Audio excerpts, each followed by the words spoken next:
Criciúma se despede nessa manhã do empresário Guido Búrigo e você vai ver também. INSS vai fazer nova convocação para avaliar a folha de beneficiário. Passada a euforia do final do ano, agora é hora de olhar as contas do início de 2025. Criciúma recebe mais de 600 crianças na sua tradicional colônia de férias. Essas e outras notícias você acompanha a partir de agora, aqui no Informe Região.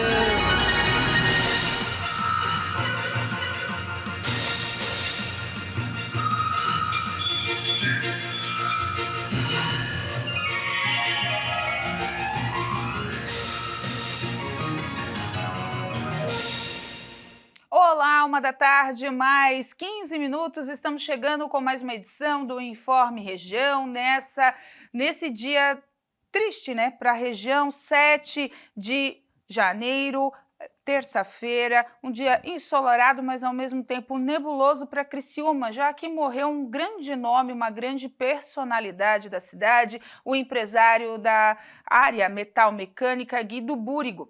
Ele deixou, né, esse plano hoje aos 74 anos, ele vinha passando por algumas complicações de saúde desde ali da véspera do Natal e hoje não resistiu. As homenagens estão sendo realizadas no crematório municipal, no crematório de Içara, desculpa, não é municipal, no crematório de Içara, no Milênio, onde às 4 da tarde acontece a cerimônia de despedida.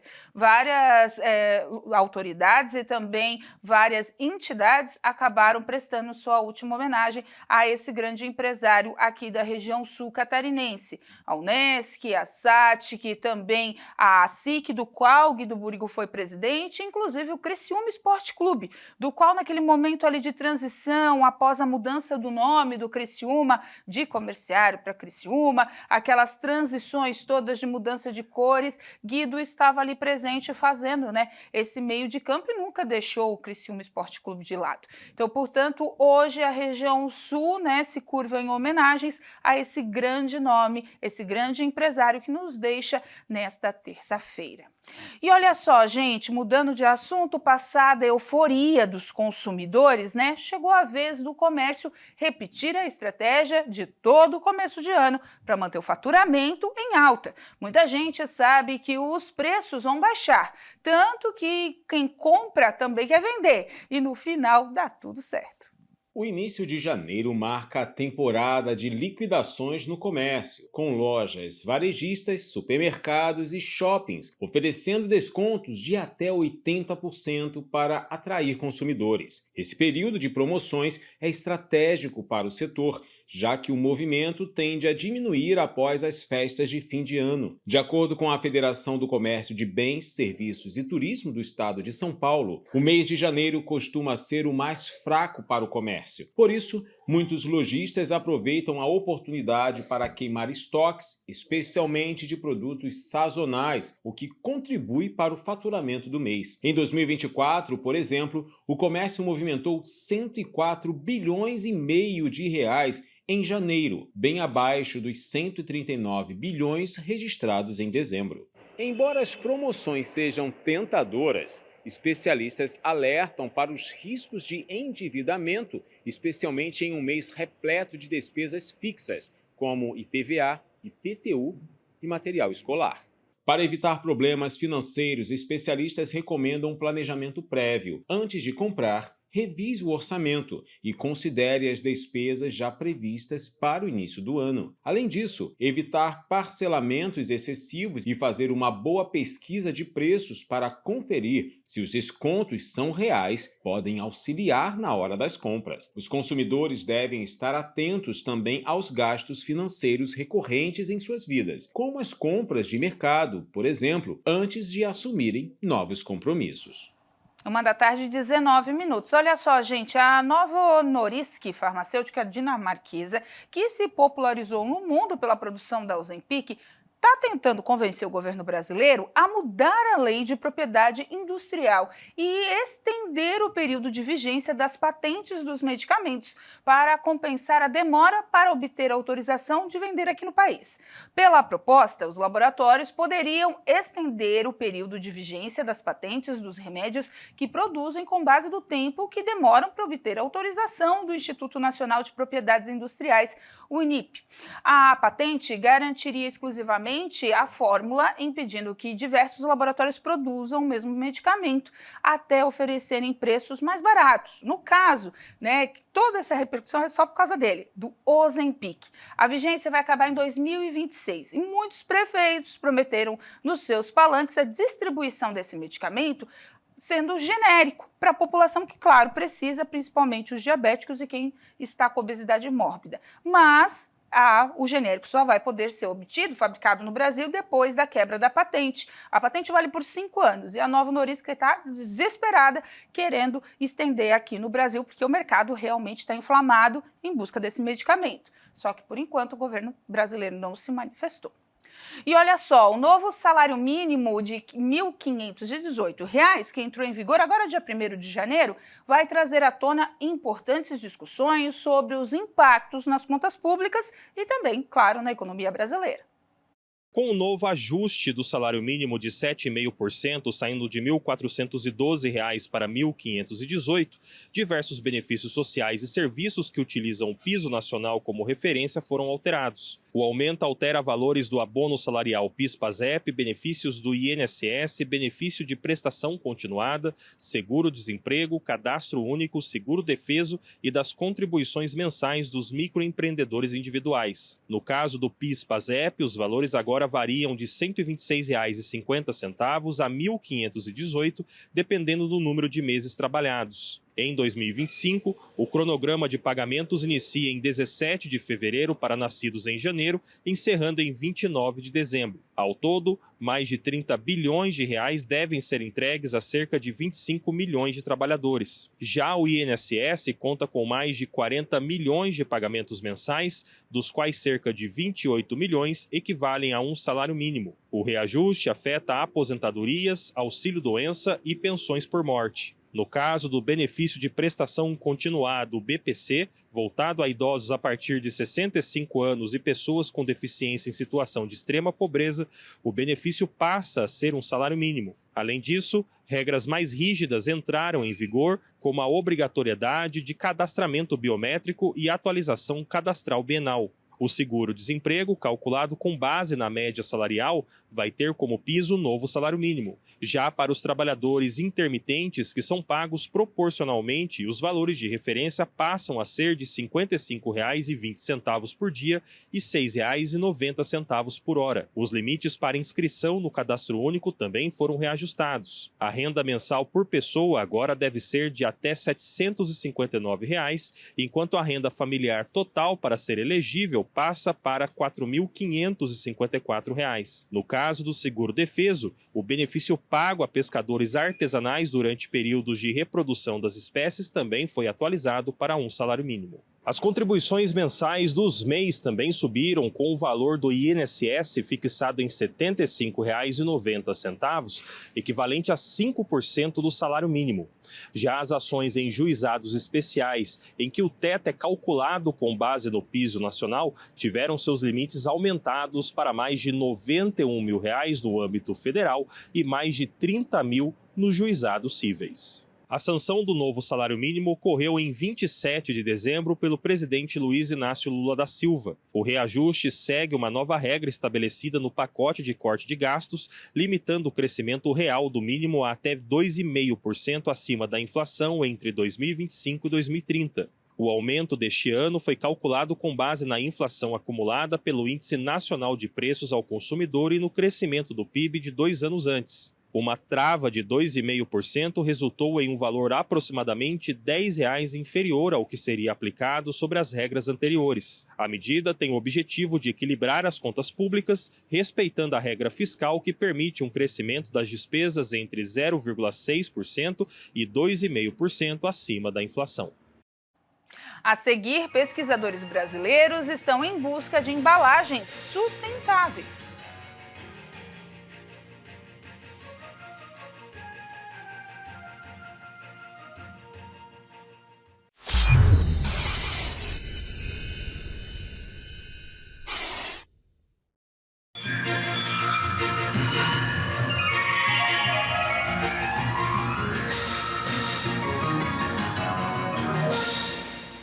1 da tarde, 27 minutos. O INSS quer tirar da sua folha aqueles que estão na lista de forma indevida, é claro. Uma nova convocação vai começar ainda esse mês.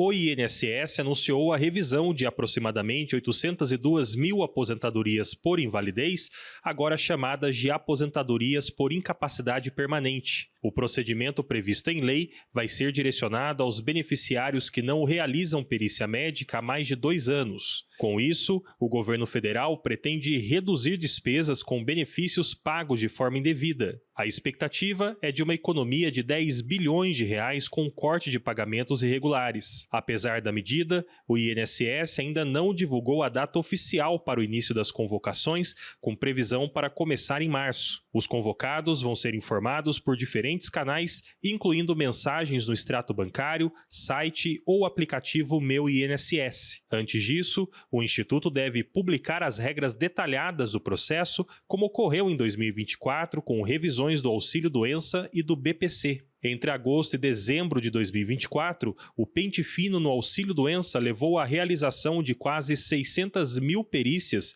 e foram canceladas mais de 300 mil benefícios. Além disso, cerca de 7% dos auxílios foram convertidos em aposentadorias por invalidez. Os segurados chamados para revisão devem agendar uma perícia médica por meio do site ou aplicativo Meu INSS ou pela central de atendimento, telefone 135.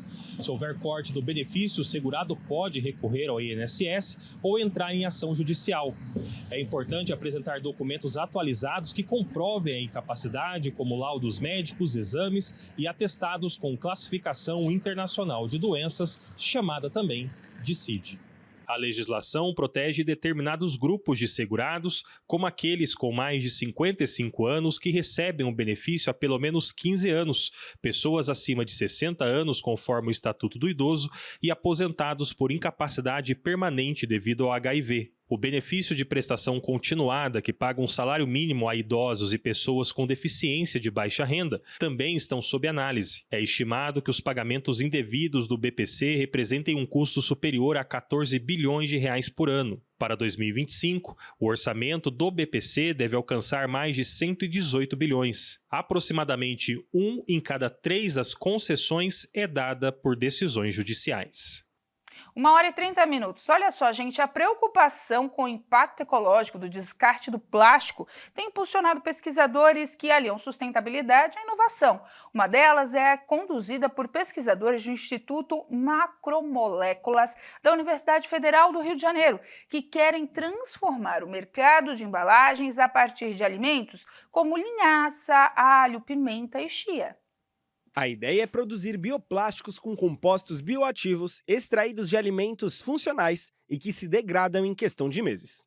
Compostos bioativos são moléculas de origem natural que desempenham diferentes papéis, como atividade antioxidante, estimulação do sistema imunológico, equilíbrio do nível hormonal e atividade antibacteriana e antiviral. A invenção já está em processo de patenteamento e, além de mais sustentável, segundo os pesquisadores, a extração não envolve o uso de solventes prejudiciais ao meio ambiente. Promete ainda prolongar a vida útil de alimentos. O grupo aposta que a descoberta possa ser uma alternativa importante para a substituição de embalagens comuns. Segundo a Organização das Nações Unidas, esse setor é o principal responsável pela geração de resíduos plásticos descartáveis globalmente. Cerca de 36% de todo o plástico produzido destina-se a embalagens, incluindo recipientes descartáveis para alimentos e bebidas. Destes, 85% acabam em aterros sanitários ou como lixo mal gerenciado. Além do setor alimentício, a pesquisa abre portas para aplicações em áreas como saúde, tecnologia e moda. Nesta última, ainda segundo a ONU, cerca de 60% das roupas são confeccionadas com materiais plásticos, incluindo poliéster, acrílico e nylon. Um estudo recente do Laboratório Nacional de Biorrenováveis da Unicamp, publicado na revista Nature, mostra que o Brasil pode substituir plásticos derivados do petróleo por bioplásticos até 2050, sem aumentar o desmatamento ou degradar o meio ambiente. Gente, se a gente separar tudo em casa, deixar tudo separado certinho, orgânico, plástico e tal, já contribui bastante, mas novos estudos sempre são importantes. E para você que está de olho em uma vaga de emprego, que tal saber agora as que estão disponíveis no site da SIC? Em Criciúma, uma vaga para coordenador, coordenadora comercial, uma vaga para escritório de contabilidade, uma vaga para operadora de caixa, uma vaga, também para PCD, de suporte técnico. Em Içara, uma vaga para atendente comercial, uma vaga para auxiliar de produção, uma vaga para auxiliar eletromecânico, uma vaga para técnico de informática. Em Cocal do Sul, uma vaga para auxiliar de compras, uma vaga para gerente de loja e uma vaga, também para PCD, inspetor de qualidade, e 6 vagas para operador de empilhadeira. E em Morro da Fumaça, uma vaga para auxiliar de produção, também para PCD, uma vaga para coordenador administrativo, uma vaga para líder de expedição e uma vaga para programador de sistemas, também para PCD. Essas e outras vagas estão disponíveis no site da SIC, rededetalentos.com.br. A seguir, mais de 600 crianças participam da tradicional colônia de férias da FASC.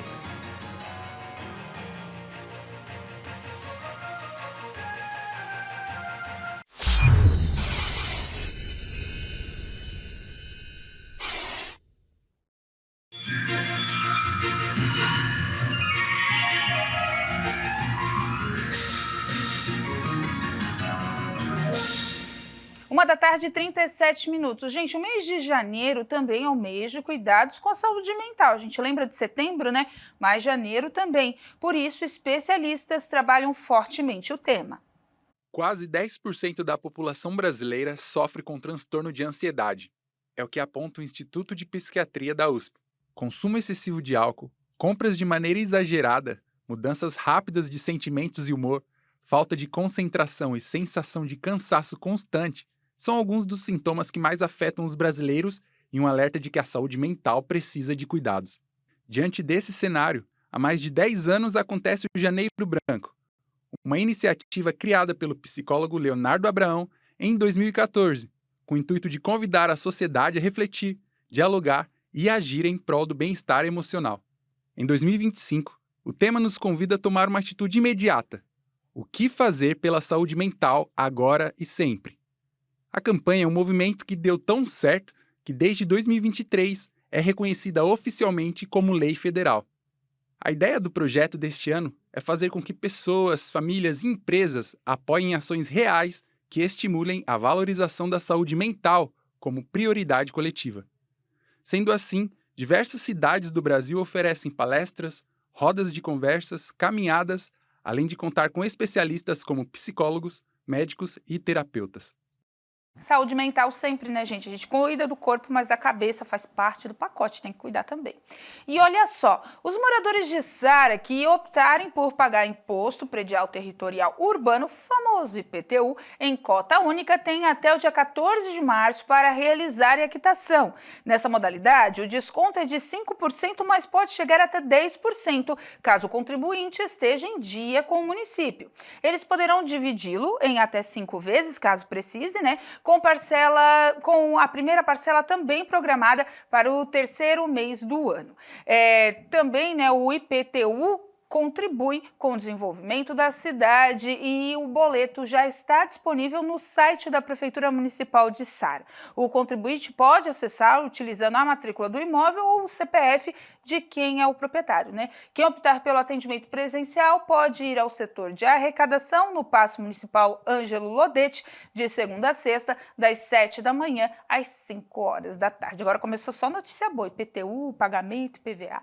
Olha só, gente, começou a colônia de férias em Criciúma. É diversão para as crianças e um momento de ajuda que os pais precisam. E começou hoje em Criciúma a colônia de férias, uma das maiores da região, envolvendo mais de 500 crianças aqui no CI Lapagesse, no centro de Criciúma. Sobre isso eu vou falar com a coordenadora pedagógica da educação infantil da AFASC, Andressa D'Agostin. Andressa, é um momento esperado pelas mães, né, que não têm aonde deixar as crianças e ao mesmo tempo por elas também, né? Isso, a gente já começa a nos programar um ano anterior, né? Nós temos 40 CIs, são 6.000 crianças, né? E essas mães, elas precisam trabalhar, tanto as mães quanto os pais. Nem todo mundo na cidade tem os seus familiares. A gente sabe o quanto Criciúma está crescendo, né? E crescendo aí com os imigrantes que vêm de outros lugares. Então, a máquina precisa funcionar, né? Se a máquina precisa funcionar, nós temos a colônia de férias para essas crianças, para que os pais fiquem mais tranquilos, né? E vão trabalhar sabendo que elas estão em segurança. A gente está vendo eles passarem para uma das refeições do dia. Isso é o dia inteiro, né, Andressa? Eles têm todas as refeições à disposição. Muitas crianças ficam o período longo também, né? E a FASC dá toda essa assistência. Isso, nós temos 5 refeições diárias, né? Trabalhamos com crianças de 3 meses a 5 anos e 11 meses. Ainda atendemos crianças de CEINS, que são os Centros de Educação Infantil da Prefeitura.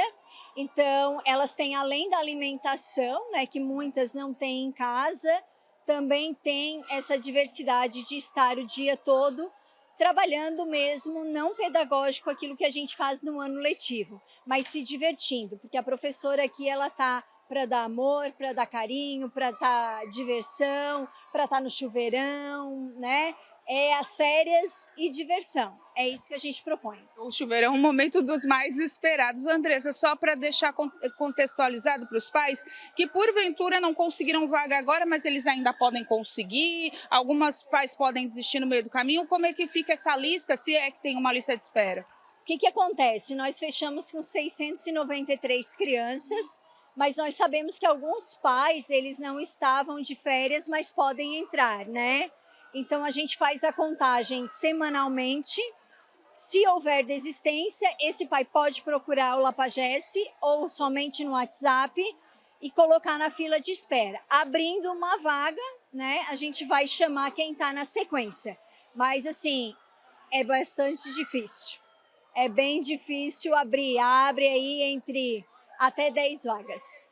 Para a gente encerrar, para quem quer entrar na FASC, né, entrar no ICEIs, como está a situação das vagas das creches? Já estão abertas, já fecharam? Como é que fica para esse ano de 2025? Nós fechamos em 2024, no entanto, ainda temos vagas remanescentes, né, nos 40 CIs, sabendo que os pais não têm zoneamento, então não é a moradia nem o trabalho, é aonde ele consegue se transportar. Ele pode também estar vindo até o Lapagesse, fazendo a sua matrícula, ele vai ver se tem vaga ou não e se ele aceita a vaga que está sendo proposta. Então tá certo, obrigada pelas informações aí, gente, é assim mesmo, né, dia de colônia de férias, comecinho, é hora do café, hora do lanche, hora da janta, eles estão sempre aqui se movimentando, o importante é brincar. E qual que é o tema desse ano, Andressa? Esse ano é férias e diversão, então é isso aí. É passando na frente, tão bem quietinho, hoje não tem sinfonia, mas é diversão. Então tá certo, voltamos ao estúdio.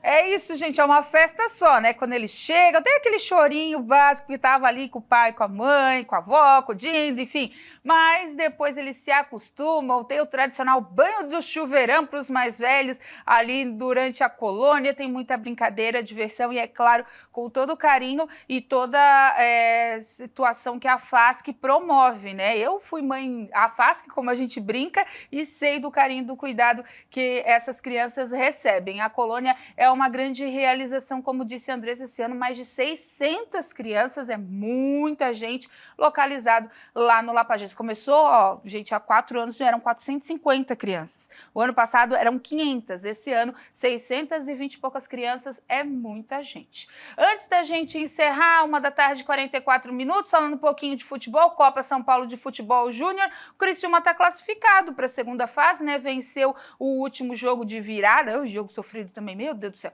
Venceu o último jogo de virada e já está classificado para a segunda fase, vai cumprir a famosa tabela. Já no profissional, né, o Criciúma ainda está sem vice-presidente ainda, só semana que vem. Mas, né, o Criciúma também está sem goleiro, porque o Gustavo não se representou, deve estar fechando com o Juventude hoje. O Criciúma ia fazer um amistoso com o Juventude, já não vai mais, e o Caravaggio também vai se preparando aí a fim de disputar o campeonato catarinense da Série A, que já está começando. Agora é dia 16, já tem jogo, bola rolando, e a gente vai acompanhando e trazendo para você. Com essa informação, a gente encerra o Informe Região desta terça-feira. Lembrando para você que essas e outras notícias você acompanha seguindo as nossas redes sociais, @TV Primavera, no Instagram e no Facebook, no nosso canal do YouTube, /TV Primavera Criciúma. Eu volto nas edições do Boletim Primavera para você. Antes, às 2 da tarde, tem o culto da Igreja Internacional da Graça de Deus, sede Criciúma, para você acompanhar. E às 4, a Hora da Graça chega com muita fé e devoção para você encerrar bem o seu dia. Fiquem com Deus, façam uma boa terça-feira e a gente se vê amanhã. Tchau!